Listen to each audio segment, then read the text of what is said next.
வணக்கம். நான் லீதரன். பொதுஜன பெரமுன கட்சியினுடைய உறுப்பினர். இப்ப 2 நாளையா பார்த்தீங்கன்னு சொன்னா, மிக பிரபலமான ஒருத்தர் என்று சொல்லலாம். நிஷாந்த டயஸ் என்று சொல்லப்படுகின்ற நபர். இவர் ஒரு முக்கியமான ஒரு கருத்த இலங்கையில இருக்கிற மக்கள் நெறைய பேருக்கு தெரியாத ஒரு விஷயத்த தெரிவிச்சிருந்தாரு மீடியாவுல. அதாவது இலங்கையில இருக்கிற மக்கள் வெற்றில மெல்றது. அதாவது வெற்றில சப்புறன்னு சொல்லுவோம் இல்லையா? இந்த வெற்றில சப்புறது, அந்த சப்பிட்டு அத வெற்றில மென்ற அந்த எச்சில பொது இடங்கள்ல அல்லது நமக்கு விரும்பின ஒரு இடத்துல எங்கேயாச்சுமே நம்ம துப்புறது எமது பாரம்பரிய கலாச்சாரம் என்ற ஒரு விஷயத்த மென்ஷன் பண்ணிக்க. இது நிறைய பேருக்கு தெரியாது. இத தெரியாம இருக்கிறவங்களோட வீட்டுல இருக்கிறவங்க இருந்து இப்ப ஸ்கூல் போறவங்க எல்லாருக்குமே அது மாதிரி தெரியப்படுத்த வேண்டிய ஒரு கட்டாயமான இடத்துல நம்ம இருக்கிறோம். அதுக்கு முதல் நான் ஒரு முக்கியமான ஒரு விஷயத்த கதைக்கணும். இலங்கையில கிட்டத்தட்ட 60 வருடங்களுக்கு மேல ஆஹ், இருந்த ஜனாதிபதிகள் யாருமே அல்லது அரசாங்கம் கண்டுகொள்ளாத ஒரு விஷயத்த மதிப்புக்குரிய ஜனாதிபதி அனுரகுமார் திசாநாயக் அவர்கள் ஆட்சிக்கு வந்த தொடக்கத்தில் ஆரம்பிக்கப்பட்டது அவர் மூலமாக 15 மாதங்களுக்கு பிறகு 2.1 பில்லியன் செலவுல இலங்கையில் இருக்கிற கொழும்புல பெட்டான்னு சொல்லுவோம், அதாவது புறக்கோட்டையில் இருக்கிற பஸ் நிலையம். இந்த புறக்கோட்டை பஸ் நிலையத்துக்கு இப்ப இந்த டெவலப் பண்றதுக்கு முதல் போனவங்களுக்கு நிறைய பேருக்கு தெரிஞ்சிருக்கும். நான் நிறைய தடவை போனதால எனக்கு அந்த விஷயம் தெரியும். எந்த அளவுக்கு மோசமான நிலையில இந்த பேருந்து நிலையம் இருந்தது என்று தெரியும். இப்ப எப்படி டெவலப் பண்ணியிருக்காங்கன்ற விஷயம் நமக்கு தெரியும். இது ஒரு ஆஹ், ஏனைய அரசாங்கங்களை விட ஒரு மிக குறுகிய ஒரு பட்ஜெட்னு சொல்லலாம். 2.1 2.1 பில்லியன் செலவுல. அதுவும் பாத்தீங்கன்னு சொன்னால் கிளீன் ஸ்ரீலங்கா என்று சொல்லப்படுகின்ற அந்த ப்ராஜெக்ட் மூலமாக இலங்கையினுடைய விமானப்படையினரால இந்த விஷயம் செய்யப்பட்டு புனரமைக்கப்பட்டு இது மக்கள் பாவனைக்காக கொடுக்கப்பட்டிருந்த கடந்த 8ஆம் தேதி. இந்த 8ஆம் தேதி கொடுத்ததுக்கு பிறகு பாத்தீங்கன்னா அந்த 8ஆம் தேதி நைட்டே குறிப்பிட்ட ஒரு சில நபர்கள் இந்த பெண்களுக்கான மலசலவு கூட இருக்கு இல்லையா, அதுல இருக்கிற டப்பை உடைச்சிருக்கிறாங்க. இதை அடுத்த நாள் காலையில சரி பண்ணதுக்கு பிறகும் 9ஆம் தேதி மறுபடியும் அந்த டப் உடைக்கப்பட்டிருக்குது. இந்த நபர் யார் என்று சொல்லி சிசிடிவி ஃபுட்டேஜ் மூலமாக கைது பண்ணியிருக்கிறாங்க. இந்த விஷயத்த ஓபன் பண்ண அன்றைக்கே அல்லது அடுத்த நாள் பண்றதுக்குரிய ரீசன் என்ன? இது பொதுமக்களுடைய காசு. இலங்கையில இந்த வீதிகள் அபிவிருத்தி பண்றது, அதாவது கவர்மெண்ட் இந்த விஷயத்த பண்ணாலும் இது இலங்கையில இருக்கிற ஒட்டுமொத்த மக்களும் அவங்களோட வரிப்பணத்துல கொடுக்கப்பட்ட அந்த ஒரு விஷயம் மூலமா தான் செய்யுது. இது எல்லாத்துக்கும் எல்லா சொத்துக்களும் நம்மளுடையது. நமக்காக டெவலப் பண்ணப்பட்ட அல்லது புனரமைக்கப்பட்டு அல்லது புதிதாக கொடுக்கப்படுற விஷயங்கள்ல பாதுகாக்க வேண்டியது இலங்கையிலே ஒவ்வொரு பிரஜைகளுடைய கடமை. இந்த விஷயம் வேணுமென்றே பண்றதுக்குரிய ரீசன் என்ன? இது மட்டும் இல்லாம இந்த இடத்துல நான் அந்த ஆரம்பத்துல சொன்ன விஷயமும் மென்ஷன் ஆகுது. வெற்றில துப்பி போட்டிருந்த போட்டோஸ் காணக்கூடிய இவ்வளவு ஒரு நல்ல விஷயம் மக்களுக்காக கொடுக்கப்படும் போது இப்படியான கீழ்த்தனமான விஷயங்களை பண்றவங்க யாரு?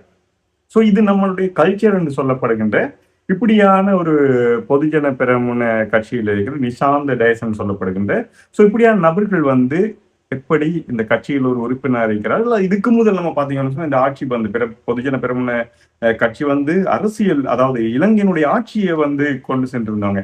இப்படியான ஒருத்தவங்க இப்படியான ஒரு நல்லாட்சியை நடத்தி இருப்பாங்கன்ற விஷயம் இப்படிப்பட்ட மெம்பர் மூலமாக உறுப்பினர் மூலமாக நம்ம கண்டறியக்கூடியதா இருக்கிறது.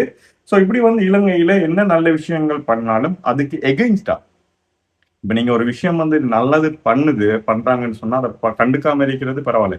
ஆனா அந்த ஒரு நல்ல விஷயத்தையே கெட்டதாக மாற்றணும் அல்லது பொதுமக்கள்கிட்ட இருந்து இந்த ஆட்சியை கைப்பற்றணும், இங்க இருக்கிற இன்னும் கொஞ்சம் காசுகளை சுருட்டிட்டு போகணும்னு நினைக்கிற ஏகப்பட்ட ஓனாய் கூட்டமும் இருந்து கொண்டிருக்குது. மக்கள் கொஞ்சம் விழிப்புணர்வு. நான் ஆரம்பத்தில் சொன்ன மாதிரி இந்த வெற்றில மேல்றது, அந்த வெற்றில மேலே நம்ம கண்ட கண்ட இடங்கள்ல துப்புறது எல்லாம் நம்மளோட கல்ச்சர் இல்லை. இது ஒரு முட்டாள்தனமான ஒரு விஷயம்.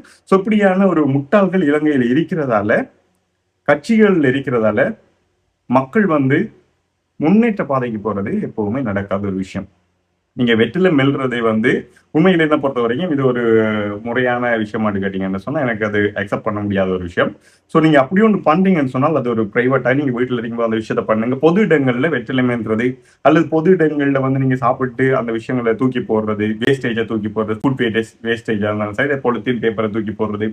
ஒரு பேக் வச்சு கொள்ளுங்க. இல்ல நீங்க யூஸ் பண்ற உடுப்புகள்ல பாக்கெட் இருந்தா அந்த உடுப்புகள்ல அல்லது பாக்கெட்ல வச்சு ஒரு குப்பை போடக்கூடிய இடங்கள் இருக்கும் இல்லையா, அந்த இடத்துல போடுங்க. நாடு அபிவிருத்தி ஆகணும். அல்லது நம்ம சாதாரணமா பேசுற விஷயம், எல்லாரும் குப்பையா இருக்குது, அசுத்தமா இருக்குது, கிளீன் இல்லாம இருக்குது, இந்த விஷயத்த நாம பண்றது யாரு? ஸோ கதைக்கிறவங்களே ஒரு சைட் பண்றாங்க, இதான் உண்மை.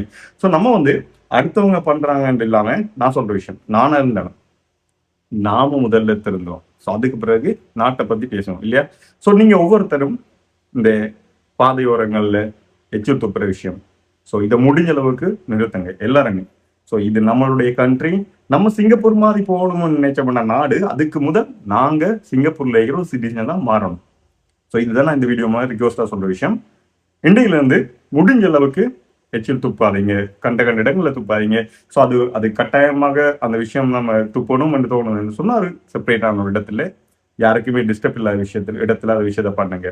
குப்பைகளை நம்ம ரோட்டோரமா தான் போறோம் அல்லது மக்கள் இல்லாத இடத்துல போறோம்னு சொல்லி தூக்கி போடாதீங்க. ஒரு பேக் இருந்தா வச்சுக்கொள்ளுங்க.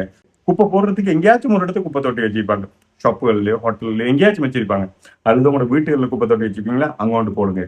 ஸோ மேக்சிமம் நம்ம சிங்கப்பூர்ல இருக்கிற ஒரு சிட்டிசனா மாறும். ஸோ அதுக்கு பிறகு ஒட்டவா இலங்கையை வந்து சிங்கப்பூராக மாறும், இது என்னுடைய நம்பிக்கை.